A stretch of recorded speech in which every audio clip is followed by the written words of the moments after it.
Okay, so this video lesson is going to cover Bayonet Charge by Ted Hughes, which appears on the AQA Power and Conflict Anthology. As with all the other videos on the poetry section, I'm going to lift out the key areas, so form, language and structure, and before going on to a detailed analysis of the actual poem itself. So, what's this poem about? Well, this poem is about a soldier about to go over the top in the trenches in World War I, and how his initial patriotic ideals have given way to fear. The title itself references the weapon used and the action of the soldier as he charged across no man's land towards the enemy. This action often incurred heavy casualties in the war. The themes involved are effects and realities of conflict, fear, individual experiences and futility, or the pointlessness of war. Brief background: set in World War I, it describes a soldier charging toward the enemy lines. Going over the top described this action and often resulted in heavy casualties.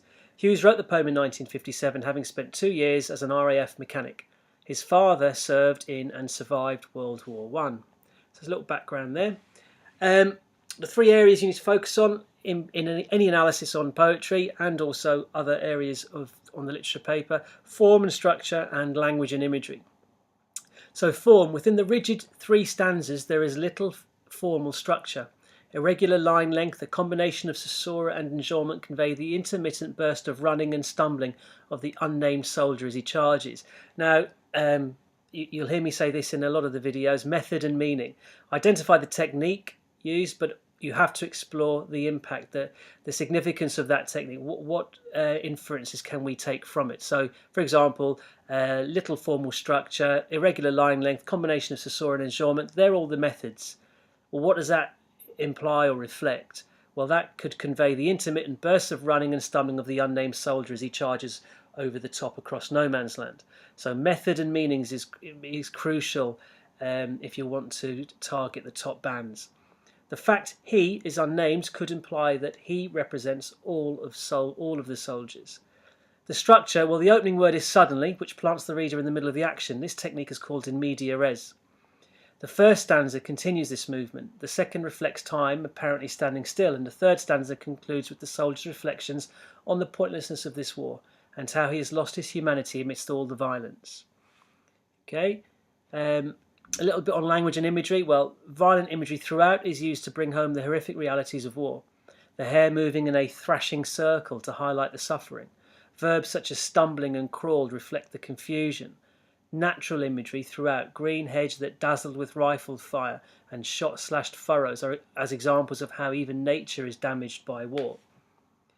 Okay, so before I go into almost a line-by-line analysis, just on the right-hand side of the screen there in the black writing, just some kind of generic points about the 3 stanzas.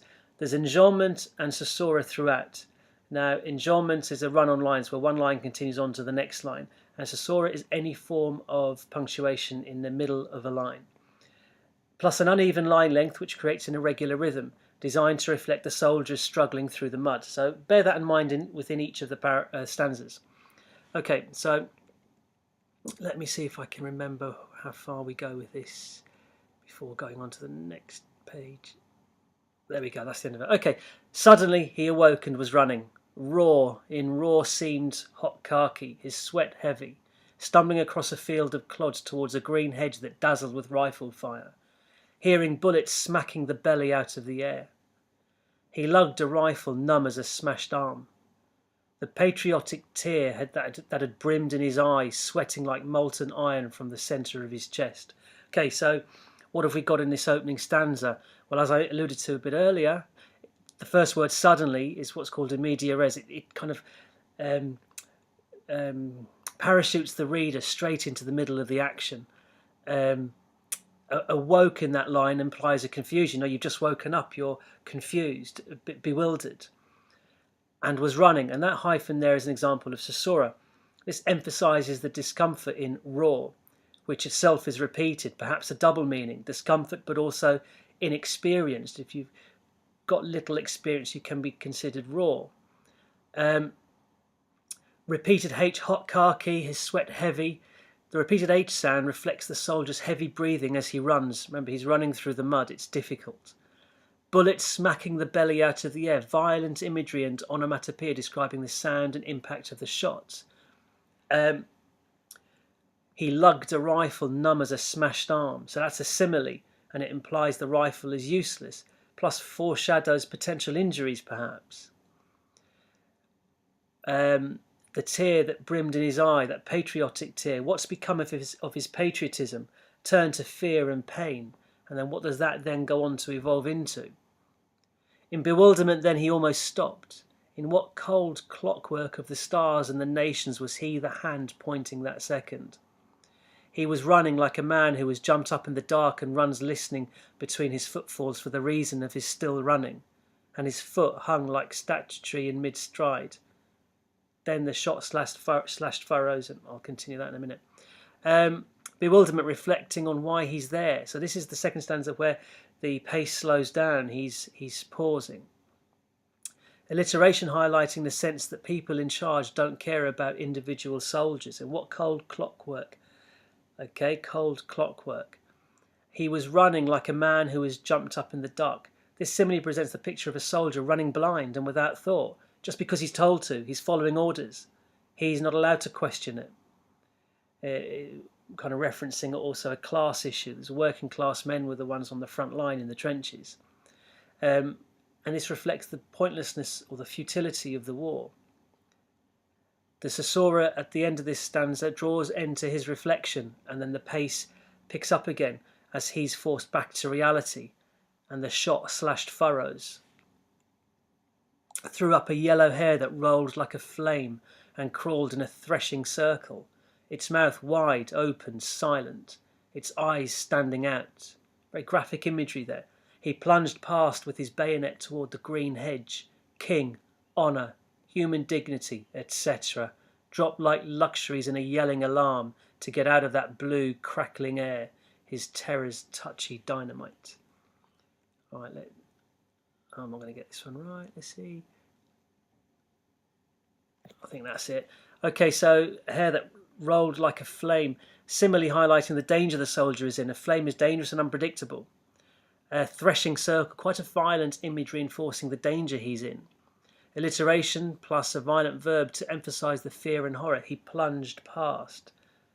Contrast between nature and the horror of war toward the green hedge. Now, the etc. of this list: king, honour, human dignity, patriotism. Very dismissive of the reasons for going to war. Not even worth listing them, etc., etc. Tells you what state of mind he's now in. And echoes of the futility of war. Dropped like luxuries in a yelling alarm. Reduced to basic levels, he's attacking out of desperation, not loyalty. Kill or be killed.